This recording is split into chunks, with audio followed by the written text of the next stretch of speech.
So none of this is to discourage people who want to stick to the hustle. None of this is to say that the grind is bad.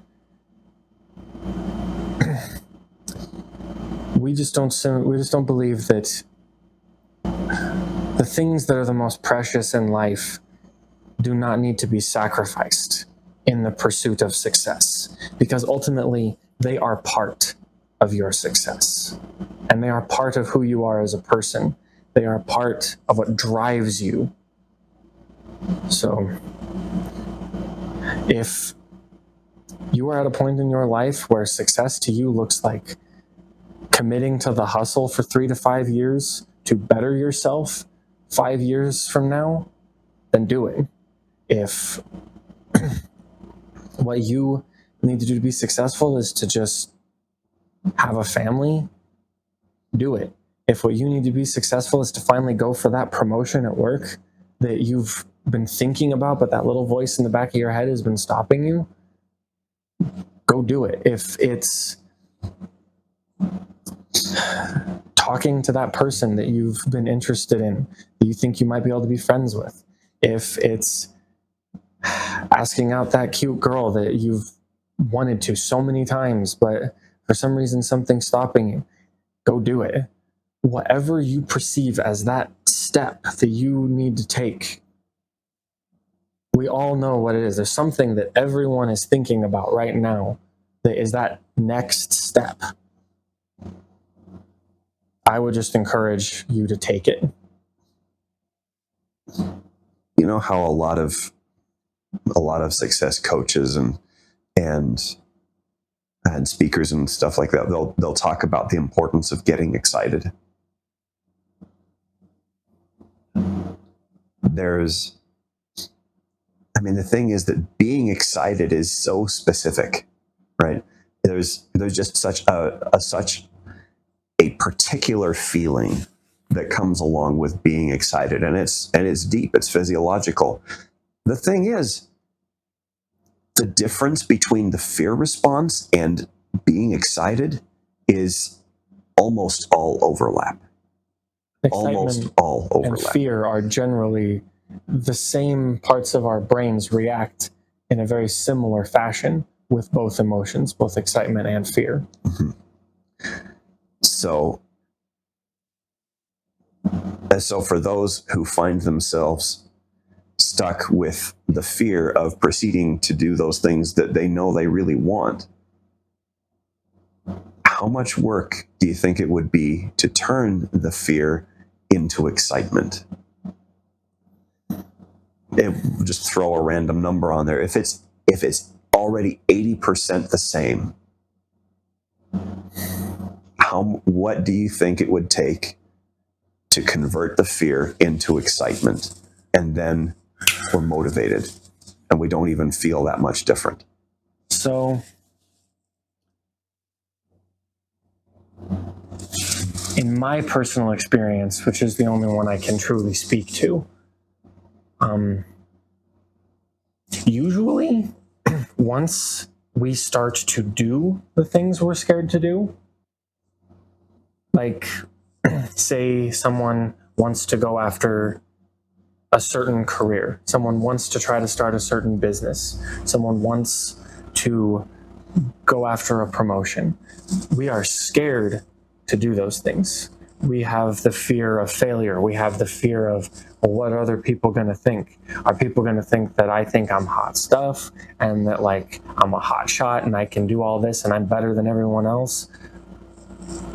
But generally, once we start doing the things we're scared to do, then we realize that the fear naturally converts itself into excitement as things start happening based on our actions. And the fear, for example, the fear of asking someone out turns into the excitement of that first meetup, or that first phone call, or that first dinner date, or the fear of telling your superiors that you would like to advance within the company. turns into the excitement of, I got the promotion. I'm one step closer. The fear of starting that business or volunteering for this activity, or perhaps something as simple as reaching out to help someone you know in your neighborhood or in a local group that you're a part of, will turn from, well, I'm afraid of this, to I'm excited because things are happening now. So in my experience, the fear usually naturally transforms itself into excitement as things start to happen. Mm-hmm. That's very congruent with my experience too. Because the fear of the unknown becomes the excitement of what could be. Mm-hmm.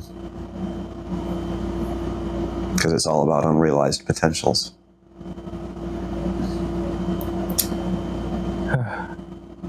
Boom! Unknowingly circled back on that one.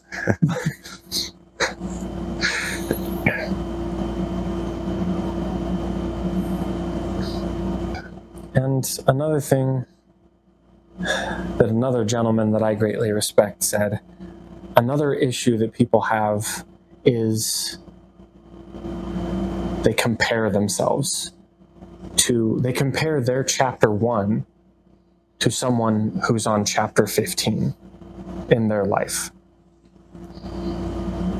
Even though you might want to be in the same position or the same profession or reach the same goal or the same status as an individual, don't compare your life to theirs. Even though you have the same destination, we all take different paths. Your path might be longer. Your path might be shorter. Their path might be smoother. Yours might be bumpier. Everyone's path to this, even if it's the same destination, is different. The worst thing that we can do is compare our current status to someone who's farther along on their journey than we are. Because then we can talk ourselves out of it. We can be like, well, I can never get from here to where that person is, even though they were at one point in the very same place that you were, or they were the same distance. We all start at chapter 1. Yeah. The question is, are we going to keep reading? Because you can't finish a book if you keep reading the same pages or the same chapter over and over again. Yeah.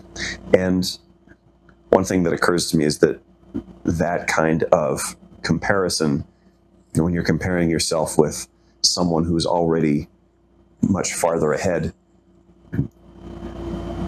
is even if unknowingly, it disregards and invalidates all the in-between steps. Like I'm in chapter 1, they're at chapter 15. That mindset basically is the equivalent of saying that chapters 2 through 14 don't matter. Which is going to be really hard if you do have to go through all the other chapters to get there. Because then you'll be stuck in 13 chapters of feeling like where you're at doesn't matter. And that just does not help one's motivation.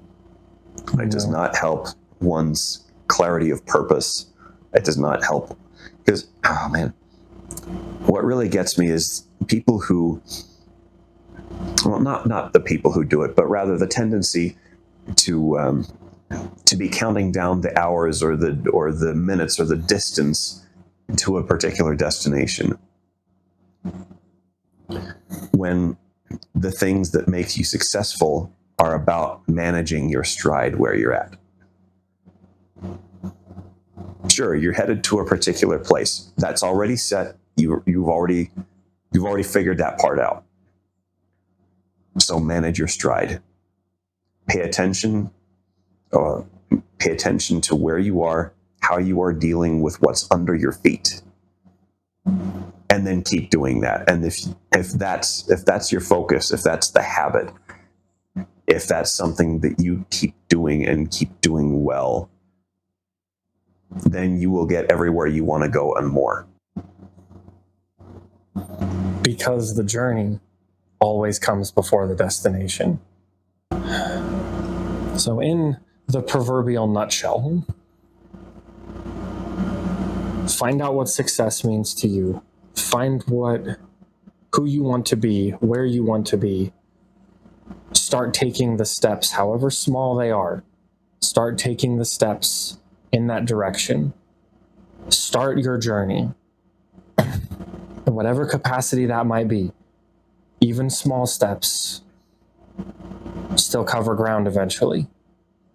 Whatever those things mean to you, whatever the first thing that pops into your mind when you think of those things, start taking the steps towards those things. And I can promise you, as long as you keep taking those steps, you will arrive at your destination. What he said.